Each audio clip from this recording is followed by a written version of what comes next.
when you think of Darnold's journey and you think, wow, what a crazy journey for Sam Darnold, double it and add another 30%, and that's the journey of Ryan Fitzpatrick, who now does a great job on Amazon Prime, Thursday Night Football analyst, very outspoken, starting quarterback for 9 different teams, which is a record. You know, what's really interesting is I always think when guys go to Harvard and then end up in the NFL, they always get shortchanged because everybody's like, well, yeah, he's smart. And I've said this about you multiple times. I'm like, Ryan Fitzpatrick has a lot of Darnold, is that he's really athletic, strong, thick. Sometimes that aggressiveness got him in a little trouble. But, I mean, I do think that you've got some Sam, is that you were never afraid to let it rip. You had a very short memory. Teammates really liked you. So I would guess, Ryan, you would appreciate Darnold to some degree. Oh, I love Sam, and I've known him since his rookie year, and so always been a fan. But it's not easy. It's not easy to get picked that high and to fail, right? And he failed in New York in the biggest media market. I think the smartest thing that Sam did when he went to San Francisco, he took a step back. He wanted to insert himself into the McVay-Shanahan tree. He did that. He meets Clint Kubiak there. And I love that he talks about how much he learned from being in San Francisco, from watching Brock Purdy, even though Brock Purdy's younger than him in the way that he operated, and then to take those tools and to apply them the rest of the way in his journey. It's been awesome, but it takes a special guy to be able to overcome the adversity that he has, because I've been there, and it is not easy, all the criticism, but he's got a great team and great friends around him. You know, you go and look at your career, and I said this earlier, you weren't people could say, well, Ryan was a bounce around the league guy. No, you started for 9 different teams. You were a starting quarterback. In fact, I've said if you ever want to go win money at a bar, just ask them most consecutive 400-yard games ever by a quarterback. You're going to win a Guinness or 8 on that question. I do think it's harder when people like you and Sam move well. So you were probably great in high school. You dominate college. You go to the NFL. You have I remember you had a September with Buffalo one year. You were absolutely on fire.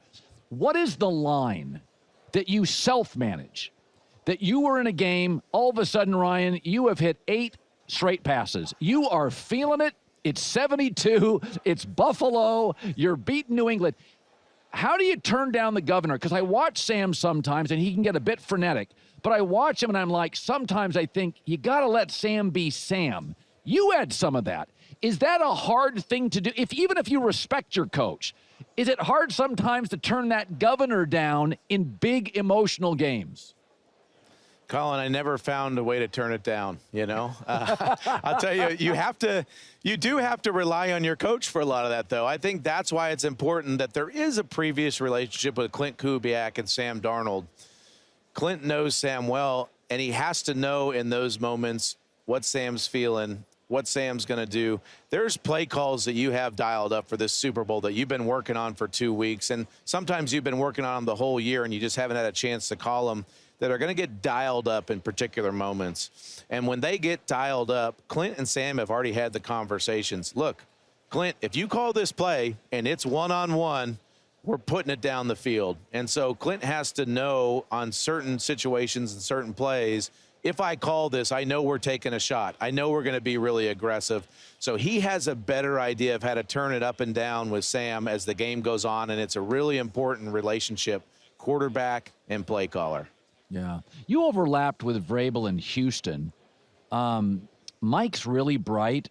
He also has a quality I love, that he's confrontational but doesn't hold grudges. I like that. I mean, Mike is, he'll poke, he used to poke Belichick in the ribs, but Mike doesn't. He got mad at me about a year ago on something. He doesn't hold grudges, and I think that's just a good human quality. When you see, I don't think, Ryan, you can fake toughness with players or that you really care about them. You either care or you don't, and players can sniff that crap out in a second. There's something about Vrabel, and I don't know if you felt that overlap in Houston. I just think players know he loves them, and I don't think you can fake. You can fake some stuff. I don't think you can fake that. Yeah, I think the word we're looking for is authenticity. I mean, he has it. And the thing that Mike does so well, though, it's a blend, because we always talk about Belichick and all of his disciples, and he never coached for Belichick, but he played for him. But the problem is that all the Belichick disciples, they try to be Bill. They try to have that hard line, I'm your coach and you're my player. Yeah. And Mike has done such a great job of navigating that line to where he's played in the league. He's got instant respect because he's been through everything you're going through. All the shit in training camp that you're going through, the tough times, the injuries, and playing through it. Mike's already done all of that as a player. He knows what you're going through, but he has a clear vision. He's authentic, and he's also very consistent in what he's demanding out of these players, and that's why it works so well with him. You know, I said I'm from the Pacific Northwest, and I said, guys, I know Seattle plays at a different speed than almost every team in the league. And you know, on Thursday Night Football, Ryan, you've seen both these teams. You watch a lot of football. You know the culture of New England. But I said there is some value in being told for 2 weeks, you could get run over by the Seahawks. Yeah.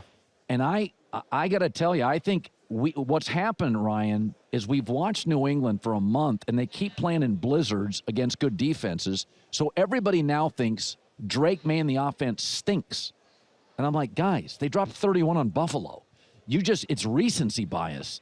I think New England's got a real shot here. I mean, first of all, the 10th Super Bowl for Josh McDaniels, you can't tell me that's not an advantage. How do you see the game? Yeah, I think what you're talking about, them being told that they're not belonging in this game, but it's also Seattle listening to that, right? And then all of a sudden we get through the first quarter and we get to halftime and the game's still close. And Seattle's been being told all week long like it shouldn't be close.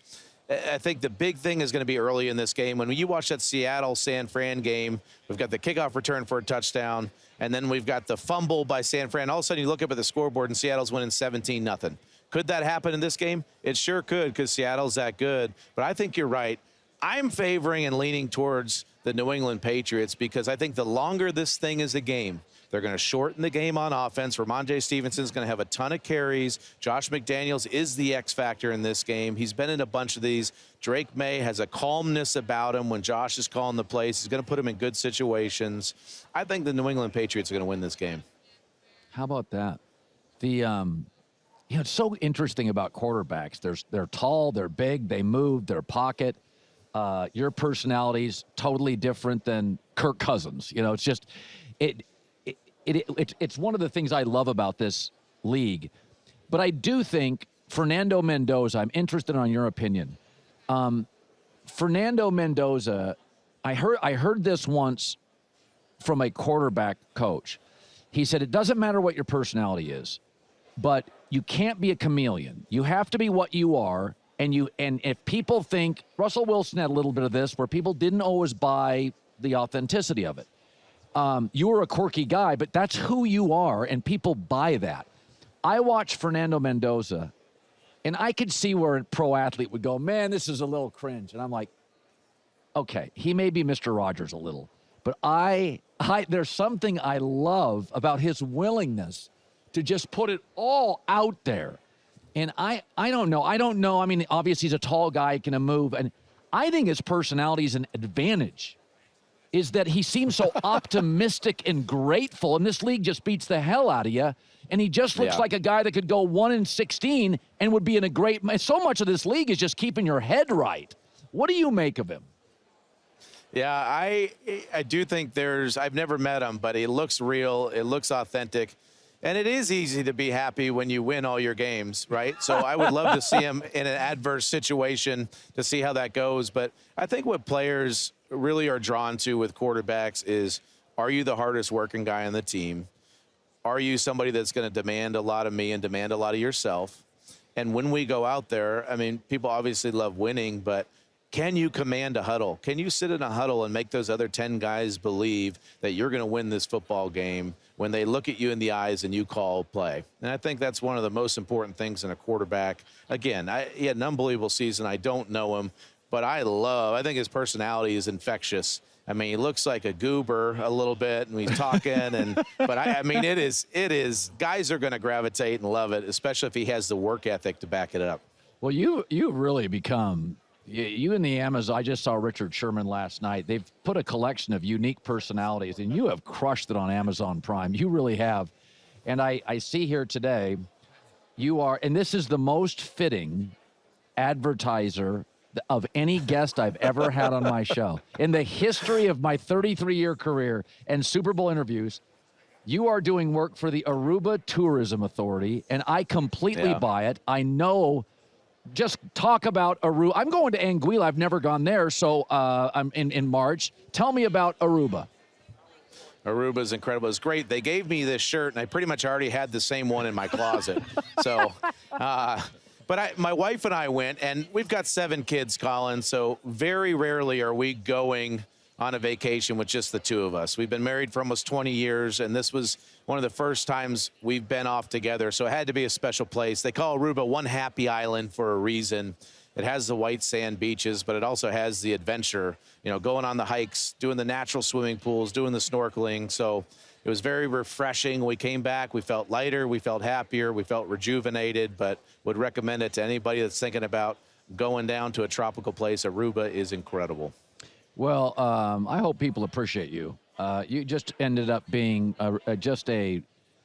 your passion for, I see it in broadcasting, your passion for football and your passion for what you do just jumps. It's like a strong drink. It hits you right through the TV. You've got a great sense of humor, and I'm really happy for you, Ryan. You've done well for yourself. Not surprising. Thank you, Colin. And we have, of course, Carissa Thompson to wrangle us all in. She's amazing and has been awesome for us on Thursday Night Football. Yeah, she is. By the way, what was the hardest class you ever took at Harvard? I get that a lot. I don't know, some econ class probably. But I'll tell you what, my son is there now. He's a freshman, and he sends me the chalkboard in his Math 55 class of the teacher up there grinding and writing, and there aren't any numbers, and it's a math class. So I don't know what he's learning or what they're teaching him, but it is way above my head. Say hi to the crew. Thanks, buddy. Thank you so much. All right. Thank you. We'll see you, Colin. All right, Ryan Fitzpatrick.